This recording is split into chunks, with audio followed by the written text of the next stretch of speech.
Hello students, surface area and volumes chapter अपना continue है और उसी में एक्सरसाइज 13.3 को करने के लिए 13.3 को करने के लिए एनसीईआरटी से 13.3 को करने के लिए अपने को समझना होगा conversion of solid from one shape to another. बहुत बार आपने देखा होगा एक सॉलिड को कन्वर्ट कर दूसरा सॉलिड बनाया जाता है। We are required to convert a solid into another solid of different shapes. For example, a cone is melted and recast into a form of sphere. In both cases, volume of cone is equal to volume of sphere. क्योंकि हमने एक चीज को melt कर दूसरी चीज उसी से बनाई है, तो हम ये मानकर चलते हैं कि उसमें कोई लॉस नहीं होगा, दोनों का वॉल्यूम सेम रहेगा। ये छोटी सा एक एग्जांपल था। A metallic sphere is melted and recast into a wire of cylindrical shape. एक मेटेलिक स्फीयर था, जितना उसके अंदर मटेरियल लगा हुआ है उसी को मेल्ट करके एक सिलेंड्रिकल वायर बनाई गई, तो उसका और मेटेलिक वायर का और मेटेलिक स्फीयर का दोनों का वॉल्यूम सेम रहेगा। ये लेट कर चला करेंगे जिससे अपना क्वेश्चन आसानी से हो जाए। चलिए, तो एनसीईआरटी से ही कन्वर्जन ऑफ सॉलिड के कुछ एक क्वेश्चन देखते हैं अपन। एनसीईआरटी का एक क्वेश्चन है, क्वेश्चन नंबर 3, जो आपने 9th क्लास में भी देखा होगा। समझिएगा क्वेश्चन क्या कह रहा है। A 20 metre deep well a 20 metre deep well, कितना गहरा कुआं खोदा गया, 20 metre deep well with diameter 7 metre. और सर उसका डायमीटर 7 है तो रेडियस क्या हो गया sir, 7/2 is dug and the earth from digging is evenly spread out to form a platform.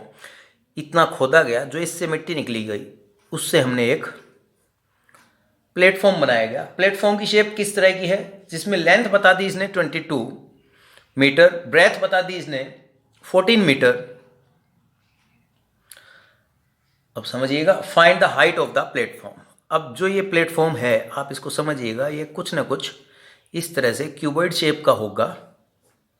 ठीक है, समझ जाएंगे, क्यूबॉइड शेप का होगा। जो मिट्टी निकली उससे हमने एक इस तरह का प्लेटफॉर्म बना लिया, जिसकी लेंथ है 22 और ब्रेथ है 14, और हमसे पूछा गया हाइट क्या होगी। सर जितनी कुएं से मिट्टी डग आउट हुई उसी से ये बना, दोनों का वॉल्यूम इक्वल होगा।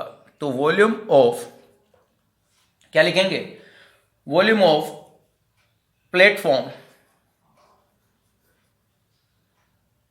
Is equal to volume of earth dug out, earth dug out, जो मिट्टी निकली। Volume of platform sir cuboid shape का है। जब उसने लेंथ ब्रेथ और हाइट पूछी है, लेंथ ब्रेथ दे रखी है, तो हम इसे कह सकते हैं length into breadth into height नहीं पता।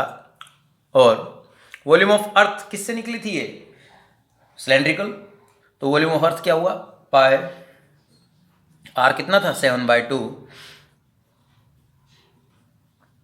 Into H. तो यहां से सिर्फ अननोन क्या है हमारे पास, एच, और इसको सिंप्लीफाई कर लेंगे आप आराम से। 22 कैंसिल आउट, 7 कैंसिल आउट, 7 2 जब 14 कैंसिल आउट, 2 10, और यहाँ पर सर रह गया 10/4, 5/2, और 5/2 का मतलब 2.5 मीटर। आई थिंक क्वेश्चन समझ में आया होगा। आइए अब थर्ड क्वेश्चन समझ लिया। क्यों समझा, क्योंकि फोर्थ क्वेश्चन थोड़ा सा इससे अलग है मगर और इंपॉर्टेंट हो जाता है। क्या कह रहा है fourth question, a well of diameter 3 metre, a well of diameter 3 metre is dug 14 metre deep. कितना गहरा खोदा गया, 14 मीटर डीप।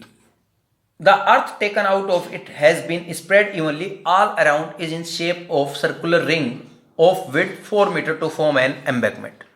अब इस कुएं की खुदाई की गई, तो जो इससे मिट्टी निकली उसको इसी वेल के आसपास एम्बैंकमेंट की शेप, जिसे आप गांव में या कहीं भी वेल के पास देख सकते हैं, कोई कुएं में ना गिर जाए तो इसलिए जमीन के लेवल से कुछ ऊंचा एक एम्बैंकमेंट, जिसको हम बोलते हैं चबूतरा। ठीक है, अगर मैं इसको आपको ऊपर से दिखाऊं तो ऐसा दिखाई देगा, ये ऊपर से ये पानी यानी कि वेल, और ये एम्बैंकमेंट की चौड़ाई। क्वेश्चन क्या है आगे, is in shape of a circular ring of width 4 metre. Sir कितनी है ये width, 4 metre. To form an embankment, find the height of, कितनी ऊंचाई तक, ये हाइट हमें फाइंड आउट करनी है। बेटा इसको अच्छी तरह समझना, ठीक है। कुएं से जो मिट्टी निकली उसी के आसपास डाल दी गई और एक इस तरह से चबूतरा बना के दिया, एम्बैंकमेंट बना दी। अब जो एम्बैंकमेंट बनी वो अपने आप में होलो सिलेंडर हो गई, दिखाई दे रही होगी। और होलो सिलेंडर का वॉल्यूम कैसे निकालोगे भाई, ये देखो एक बार फिर से मैं समझा रहा हूं, सिर्फ एम्बैंकमेंट का हिस्सा। बेटा मटेरियल इसमें कहाँ कहाँ लगा, मिट्टी जो लगी वो कहाँ कहाँ लगी। सर इसकी तो बात ही मत करो, यहाँ तो वेल गैप रहेगा और मिट्टी लगी इस पर। तो आउटर सिलेंडर में से इनर सिलेंडर को माइनस करते वॉल्यूम आ जाएगा एम्बैंकमेंट का। Yes sir, volume of embankment is equal to volume of earth dug out, वही dug out. Volume of embankment के लिए अपन क्या करते हैं, स्मॉल आर ले लेते हैं और एक ले लेते हैं कैपिटल आर। स्मॉल आर हो जाएगा जो सिलेंड्रिकल वेल का दे रखा था, और कैपिटल आर सर ये 3 दे रखा था, तो 3 + 4 विड्थ कितनी होगी, 7। Is that clear. एक बार फिर से मैं क्वेश्चन पढ़ता हूं। ए वेल ऑफ डायमीटर 3, डायमीटर 3 है बेटा, रेडियस कितना हो गया 3/2। तो सर ये रेडियस हो गया 3/2, जिसको हम बोल सकते हैं 1.5, और 4 मीटर की इसकी विड्थ थी, तो आउटर रेडियस यानी बड़े वाला रेडियस कितना हो गया 5.5। Is that clear.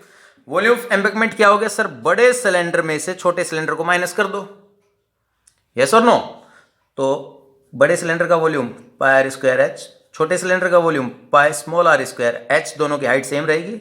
Volume of earth dug out, कितनी मिट्टी निकली थी इस वेल से sir, πr² into h14। Is that clear. तो सर यहां से एक बार पाई और h कॉमन ले लेते हैं, h हमें फाइंड करना, और कैपिटल आर कितना था sir 5.5 whole square, small R कितना था भाई 1.5 whole square, is equal to क्या था पाई 3 × 3 × 14/2 × 2। आराम से सोल्व करेंगे, कोई घबराने की जरूरत नहीं भाई। आखिरी स्टेप होगा अपना, ये देखिएगा, h is equal to sir 7, 3 × 3 × 7/2। और सर इसका solution a² - b², sir a + b a - b, तो 5.5 + 1.5 7, 5.5 - 1.5 4। बेटा होल स्क्वायर खोले, टाइम ज़्यादा लगेगा, a² - b² की आइडेंटिटी लगा दी, एक बार a + b, एक बार a - b। सर ये भी कैंसिल, बचा क्या 9/8, जिसको डिवाइड करेंगे अप्रोक्सीमेट क्या आ जाएगा 1.125 मीटर। Is that clear. आइए एक क्वेश्चन और देखते हैं। अब इसी एक्सरसाइज का मोस्ट इंपोर्टेंट क्वेश्चन है अगला 8th क्वेश्चन। क्या कह रहा है, water in a canal 6 metre wide. Sir canal जो है ना उसकी विड्थ दे रखी है कितनी 6 मीटर वाइड, ठीक है भाई, एंड 1.5 मीटर डीप, और कैनाल की गहराई कितनी दे रखी है सर, मानकर चलते हैं ये कैनाल की गहराई, समझ जाओगे। यस सर, इस तरह की शेप है कैनाल की, और ये गहराई है 1.5 metre, flowing with the speed of 10 km/h, और पानी इसके अंदर किस हिसाब से चल रहा है 10 km/h की स्पीड से बह रहा है। How much area will it irrigate in 30 minute, कितना एरिया यह सिंचित कर देगी कितनी देर में सर, जब टाइम दे रखा आपको 30 मिनट में। If 8 centimetre of standing water is needed, और पानी खड़ा कितना चाहिए, खड़ा कितना चाहिए इस बात को समझाऊंगा मैं, समझिएगा। 8 centimetre of standing water is needed. मान लीजिए जो आपका रूम है, चलो मेरे घर का रूम मान लो, अगर उसमें पानी भर दूं मैं तो धीरे धीरे भर जाएगा। जब पूरा कमरा एक बार भर जाएगा तो धीरे धीरे पानी का लेवल ऊपर होगा। वो लेवल ऊपर कितना होगा, वो चाहिए मेरे को 8 सेंटीमीटर। वो खेत की बात है, ठीक है ना। इसने कहा इरिगेट करेंगे, सिंचित करेंगे, how much area will it irrigate in 30 minute when 8 centimetre of water is needed, standing water is needed. अब कुल मिलाकर बात यह है कि इसने लेंथ और ब्रेथ, विड्थ और डेप्थ दी, तो वहीं से समझ में आना चाहिए कि अपनी कैनाल की शेप किस टाइप की है सर, क्यूबॉइड की। तो सर लेंथ नहीं पता कि कितनी कितनी लंबाई है वो नहीं पता। तो भाई इसको समझिएगा। मान लीजिए मैं कहता हूँ, ध्यान से समझना एक बार, सिर्फ इतना समझिए। सर ये विड्थ दे रखी है हमें 6 मीटर, ये दे रखी है 1.5 मीटर की गहराई, और सर पानी किस हिसाब से बहकर निकल जाएगा इसमें से, कह रहा है 1 घंटे के लिए 10 किलोमीटर। तो क्यों ना मैं कैनाल की लेंथ ब्रेथ हाइट, तो क्यों ना मैं लेंथ 1 घंटे के लिए 10 किलोमीटर मान लूँ, और उसके बाद सभी यूनिट सेम कर दूंगा। कुल मिलाकर इस क्वेश्चन को समझकर ये पता लगा कि कैनाल की शेप कैसी होगी, क्यूबॉइड। ठीक है, सबसे पहली बात sir, length of canal for 1 hour equal to 10 kilometre. तो भाई किलोमीटर को कर दो कन्वर्ट मीटर में। ठीक है सर, 1 घंटे के लिए, उसने कहा आधे घंटे में कितना हो जाएगा, तो लेंथ फॉर हाफ आवर, तो भाई हाफ कर दें, कितनी आ गई 5000 मीटर। सर ब्रेथ दे रखी है 6, हाइट सर दे रखी है 1.5। सर जितना पानी निकलेगा उतना ही तो किसी खेत में जाएगा। खेत का अगर गहराई पता है आपको कितना पानी चाहिए इसको खड़ा, 8 सेंटीमीटर। तो सर अगर मैं इस खेत को क्यूबॉइड मान लूँ तो वॉल्यूम क्या होता है, LB इंटू एच। LB क्या होता है, एरिया इंटू एच। तो ये क्या हुआ, वॉल्यूम क्या हुआ। अब जितना पानी यहाँ से निकला आधे घंटे में उतना ही पानी यहाँ पर आया, दोनों समय वॉल्यूम इक्वल। ये तो था कन्वर्जन ऑफ सॉलिड। आधे घंटे में जितना पानी बहकर आएगा खेत में, जितना यहाँ से निकला उतना ही खेत में है, दोनों का वॉल्यूम इक्वल होगा। तो भाई यहीं से देखिए वॉल्यूम ऑफ फील्ड क्या कहते हैं, how much area will it irrigate, volume of water flow out canal in 30 minute. water flows out from canal in half hour और 30 मिनट। क्या होता है, L into B into H. Sir L कितना था 5000, breath कितना था 6, height कितनी थी 1.5। चलो जो भी आएगा सॉल्व करने पर ये कर लें, कर लो सर, कैंसिल, और ये आ गया 15 6 इंटू 5 45000। ठीक है भाई, 5 9 45, यहाँ तक आ गए सर। और ये अभी तक क्या है, यूनिट मीटर क्यूब। अब वॉल्यूम किसका, एरिया इरिगेट, तो volume of water in field is equal to LBH कह सकता हूँ, LB को एरिया कह सकता हूँ। हाइट कितनी चाहिए मेरे को, 8 सेंटीमीटर। तो यहाँ तो सर मीटर है, कन्वर्ट कर दे भाई, 8 सेंटीमीटर को कन्वर्ट कर दो किसमें, मीटर में, बाय 100।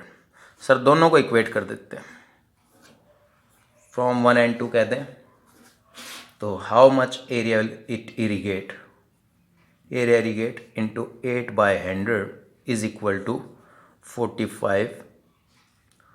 और सर यहाँ से इसको सिंप्लीफाई करेंगे एरिया फाइंड आउट करने के लिए, और यहाँ से सिंप्लीफाई करते के साथ आप देखेंगे ये कितना आ जाएगा, 100/8।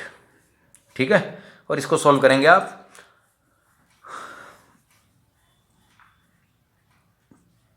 सर कुल मिलाकर ये आ गया अपने पास 5 2 6 5 6 2 5 और 00, ये आ गया sir metre square. Is that clear, समझ में आया। ठीक है, एक लास्ट क्वेश्चन और देखते हैं, बड़ा इंपॉर्टेंट क्वेश्चन है, देखिएगा। इसी से अगला 9th क्वेश्चन, मोस्ट इंपॉर्टेंट है ये भी। ए farmer connect a pipe of internal diameter 20 centimetre from a canal into A cylindrical tank. Sir किसी नहर से उसने एक पाइप के द्वारा अपने खेत में एक सिलेंड्रिकल टैंक रखा हुआ है उसको भरने के लिए। ठीक है, a farmer connect a pipe of internal diameter 20 centimetre. Pipe का इंटरनल डायमीटर कितना है 20, तो रेडियस क्या हो जाएगा 10 centimetre. From canal into cylindrical tank in her field which is 10 metre in diameter. जो इसके खेत में है उसका डायमीटर है 10, तो रेडियस क्या मान लें 5, और डीपनेस हाइट है सर 2 मीटर। ठीक है भाई, if water flow through the pipe at the rate of 3 kilometre per our, वही बात आती है सर, इस पाइप से कितना पानी निकल जाएगा। 1 घंटे के लिए इसने कहा 3 किलोमीटर, ये सिंबल इक्वल का नहीं है। 1 घंटे के लिए 3 किलोमीटर पानी पास आउट होगा इसमें से। In how much time will tank be filled. अब सबसे पहली बात आती है सर, 1 घंटे के लिए इसमें से कितना पानी निकलेगा उतना इसमें आएगा। और ये if water flow the pipe at the rate of this, in how much time will the tank be filled. Question है ये, समझ में आई वाली बात। तो सबसे पहले वॉल्यूम निकालना है इस सिलेंड्रिकल टैंक का और उसको इक्वल कर देते हैं volume of water in the pipe of length, जो भी अपन 1 घंटे के लिए मान लेंगे।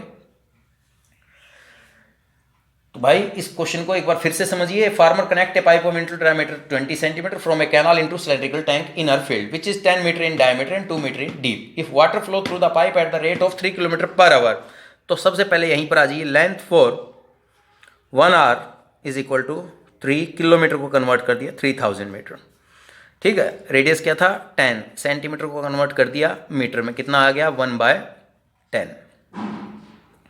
तो volume of water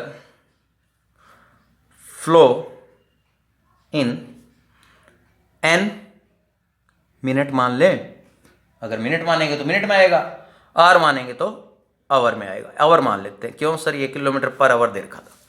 is equal to एक n घंटे में जितना पानी इससे निकलेगा उतना ही तो इसमें आएगा। Volume of water fill in cylindrical tank. ये वाली बात समझ में आती है, ठीक। सर n आवर में कितना पानी निकल जाएगा, भाई सिलेंड्रिकल है, by r square. h for 1 hour क्या बताइए, लेंथ फॉर 1 आवर क्या बताई थी 3000, सब कुछ मीटर में कन्वर्ट कर दिया भाई। Is equal to volume of water, यहाँ भी आ जाइए, pi r square into h। Sir 2 0 cancel हो गए, सर पाई से पाई कैंसिल हो गया, n आ गया हमारे पास 5 into 5 into 2/30 is equal to 5/3। n क्या आवर, 5/3 आवर। सर मैच करेंगे आंसर तो पता लगेगा कि आवर में नहीं, कन्वर्ट मिनट में कर रखा है। 1 घंटे में कितने, ठीक है सर 60 मिनट हो गए। और यहाँ से बेटा ये 100 minute. Is that clear? Okay, यहाँ तक का आप काम कंप्लीट कीजिए और अगले वीडियो में हम फ्रस्टम की बात करेंगे और इस चैप्टर को वहीं पर एनसीईआरटी से ख़त्म करेंगे। Thank you.